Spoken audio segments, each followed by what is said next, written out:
Mga guys, hindi na ba tayo sa ano? Papakulay tayo dito sa labas.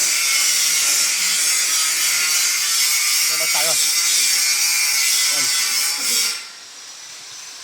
Ganyan pa rin ang kulay natin. Yung kulay natin sa harap, ganoon din yung kulay sa bungad ko ng harap. Ay. Yo. Ay. Ang kulay niya, pag nakapahid, orange. Orange siya, pero pag medyo natuyo, kulay pink. Ayan.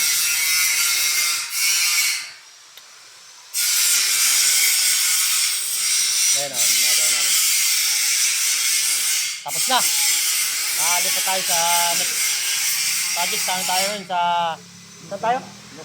May Lucena kami. Susunod na project natin. Kalisin na tayo ngayon. Baka next week na siguro to. Mas na eh. Mauna kami ron. Mauna kami ron. Makakakain kami doon ano, uba. Ano? Hanggang sa muli. Kalamansi malaki. Sunod na project. I-ano kayo. Babayo.